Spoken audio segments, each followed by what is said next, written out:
and I got my first chance to look at Anthony Lee a little bit. The big guy transferred in from Virginia Tech, and good to see the team play. I mean, they obviously were overmatching the Sacred Heart team, but so many swing men, so many guard forward, versatile, fast leaper shooter kind of guys. It's a kind of a trademark Mata team. A couple of big men and 8 swing men shooting threes and running the break, and they're quick and fast. And I think the difference between this year and last year maybe is look like a much better shooting team from outside. In fact, they lead the nation in field goal percentage, over 60% as we speak. And Shannon Scott is in early games, obviously 3 games in, but Shannon Scott's leading the nation in assists with 13.7. I saw that today. Yeah, he broke the single game record there by Aaron Kraft. As you said, I think he's got 41 to start the season, dishing the ball. They shot 60% nearly yesterday, and defensively too. A lot of talk about what they're going to be able to do. This is going to be, obviously, Sacred Heart is what it is. This is going to be a fun squad to watch here as they start to get into some of the tougher parts of the schedule, and as we get through the season, going to be a lot of fun to watch this squad come together. Man, it's a fresh group of guys. Always when you get a team that stays together for a bit, you get some names you're used to. You're used to a certain group of guys. Now, as we said, you got some freshmen here. You got some fresh names in here, and it brings a little bit of added energy to even to covering the Bucks here as you watch them roll along, starting out 3-0. And again, it's early, but there's a lot to like. And D'Angelo Russell, what is he averaging? Nearly 20 a game to start his freshman campaign here. So it'll be a lot of fun to watch these guys throughout the season. Watch them grow too. I mean, this is a group of young guys just getting themselves used to each other. Yeah, that's true. We've got a couple of weeks and a few more cupcake games, and then they go down to Louisville and for I think it's December 8th, if I'm not mistaken. And we'll see how they do there, and that'll be a good watermark for what we can expect from them as you go into the Big Ten season. What can we expect on Wednesday? I know we will be talking about Michigan, you and I, getting things ready. We'll look ahead to that game. They may not be looking forward to playing it, but we're looking forward to talking about it. We'll get you all set for that. We'll look ahead to the Browns and the Bills. We'll know for sure what we already know, which is they'll be playing that game in Buffalo. And who knows what else, man. We can see what other $100 million athletes the Boston Red Sox can sign by the next time we talk. There's a lot of things to look forward to, Dan, before we get back into it. By that time, the New York Times coverage strike might have happened. I heard you talking about that this morning. I actually talked about that to Louisville. They can sign Scherzer, but I'll take the secret right here. Trade for Nick Secret right here. I'm telling you, he's available. He's available for a price. Mike said it the other day.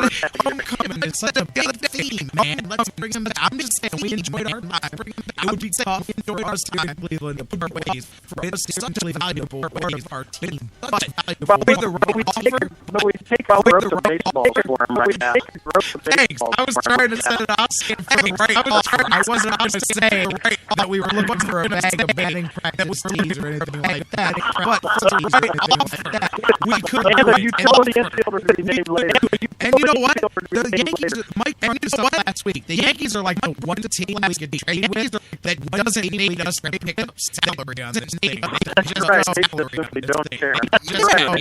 Although, what was it yesterday? It was just a little blurb that was funny. This week's sign that the apocalypse is upon us would be if the Indians have to pick up salary of Nick Swisher to trade him to the Yankees, because how does Cleveland pick up salary to send somebody to New York? But I'm like, man, I'd almost pick up some salary if I could send him to New York. I think we'd think about it. We would think about it. Dan Wismar, have a great one. I don't need to wish you a happy holiday because I'll see you on Wednesday. So you enjoy your week, and we'll catch up. We'll talk some Buckeyes and Browns and all that stuff, man. Okay, J-Rock. I got you Wednesday. You got it. My man, Dan Wismar. Check him out, as always, on theclevelandfan.com. And check us out when we come back. Don't go anywhere. Final break, final segment coming your way. We'll talk some Cavs hoops, set the stage. Vikings hoops. They lost a tough one over the weekend. Don't go anywhere. Final segment of The Fix. Coming up next here on The Fix. See? It works out. Oh, hey, hey, hey, no, it's Sloopy. Sloopy, hang on.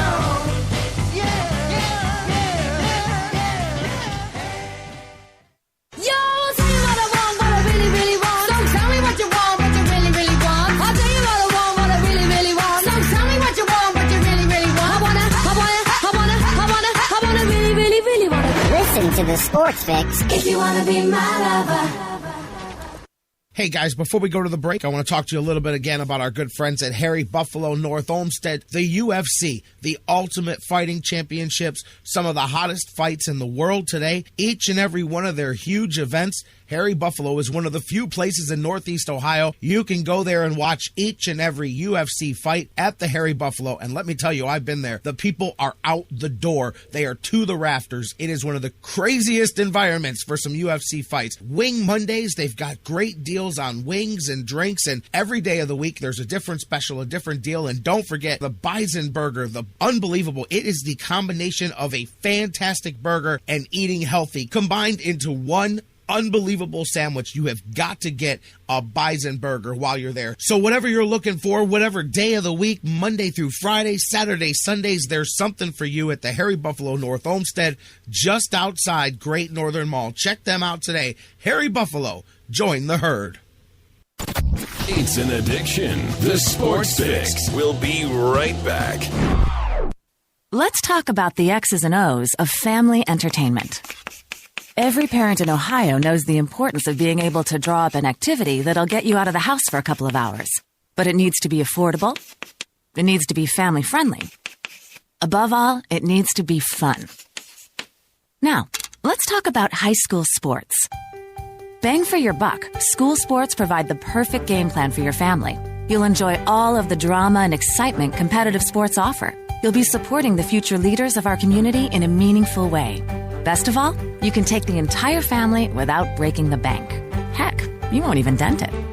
Now, enough chalk talk. Let's get out there and see what's playing at the high school in your community. School sports. Good for our kids, good for our community. This message presented by the Ohio High School Athletic Association and the Ohio Interscholastic Athletic Administrators Association. Whether it's an oil change or a new set of tires, Quick Lane at Valley Ford Truck has you covered for your car care needs. They're your neighborhood quick service experts. They also offer a low price tire guarantee.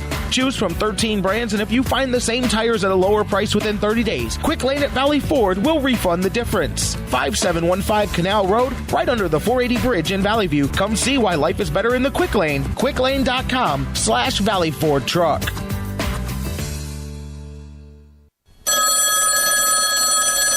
This is the Sports Fix. What is your name? I'm the dude. So that's what you call me, you know? That or his dudeness or duder or, El Duderino if you're not into the whole brevity thing. Dude, what do you want? Well, it's this rug I have. It really tied the room together. We are not a show to be swept under the rug. We are a show to be heard. It's the Sports Fix.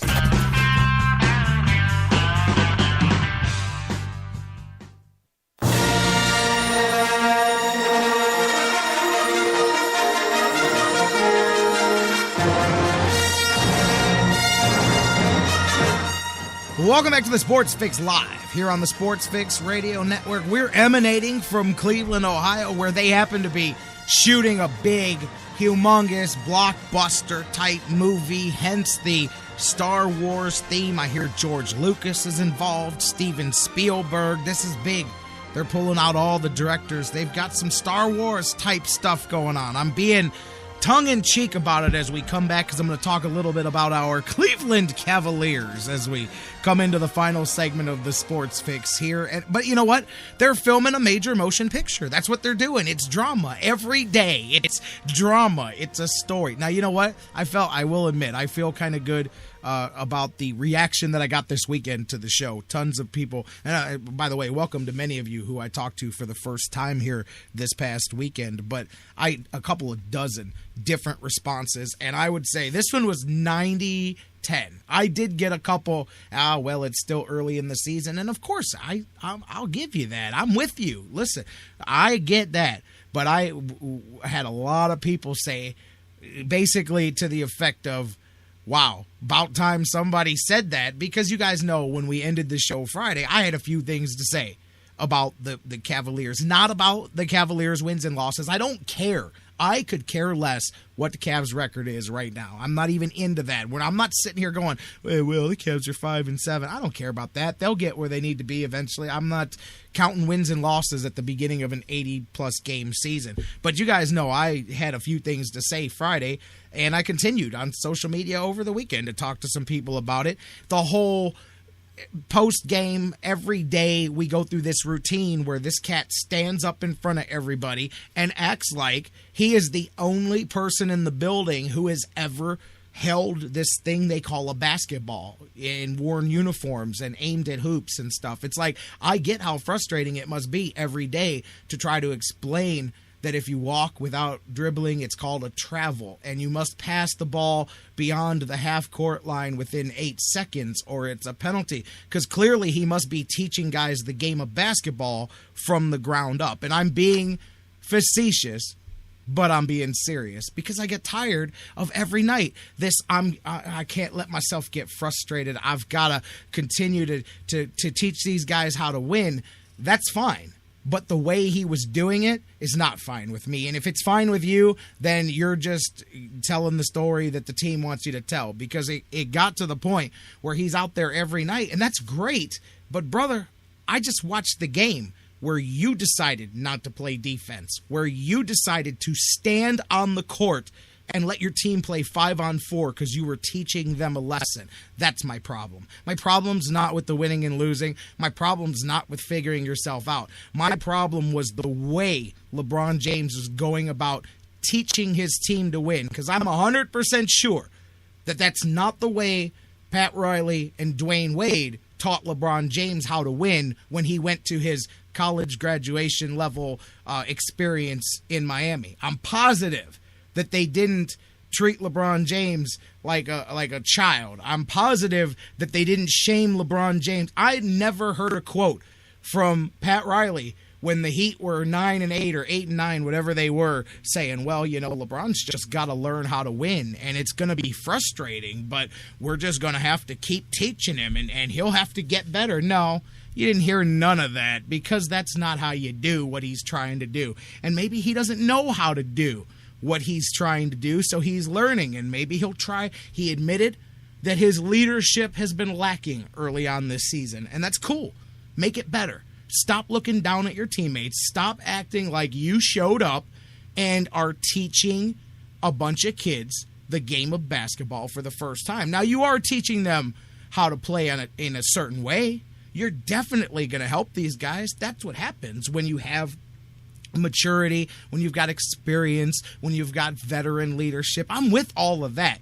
But the way you're doing it is just making punks out of your teammates every night. You're standing in front of the media and saying, none of this is my fault. This is everybody else's fault. But I likened it to looking down and seeing that you are in a better place than your neighbors or your teammates. And you want to help them get to where you're at. So there's two ways you can do that. You can reach down in the hole, grab them, and help them pull themselves up. Or you can look down in the hole and go, hey, as soon as you get up here on my level, I'll help you get to the next level. That's what LeBron's been doing. And that bothered me. And that's fine. That can be addressed. It can be fixed. It can be changed. And maybe he will tweak his leadership style. But don't stand out there unless you're playing defense all game long. You're playing all game long. You're leading by example all game long. Now, you can get up on that high horse all you want, but guess what? True leaders still don't get up on that high horse even when they're doing all that. But, brother, these guys can throw you parades. You guys can put him up on the side of the building all you want. But I'm not going to let him come into town and just say, listen, I'm the only guy here that knows what I'm doing. You cats got to get on my level. Let's not go that route either. LeBron, do what leaders do. Go out there and lead. Lead by example. Lead off the court. Lead on the court. Stop killing your teammates in the press. Stop acting like you are the only person that has ever dribbled a basketball. That's all. David Blatt's got to do things better. Deion Waiters, Kyrie Irving, Kevin Love. I can go through everybody. They've all got to do things better. That's what this is all about. But that diva stuff is really driving me crazy. And I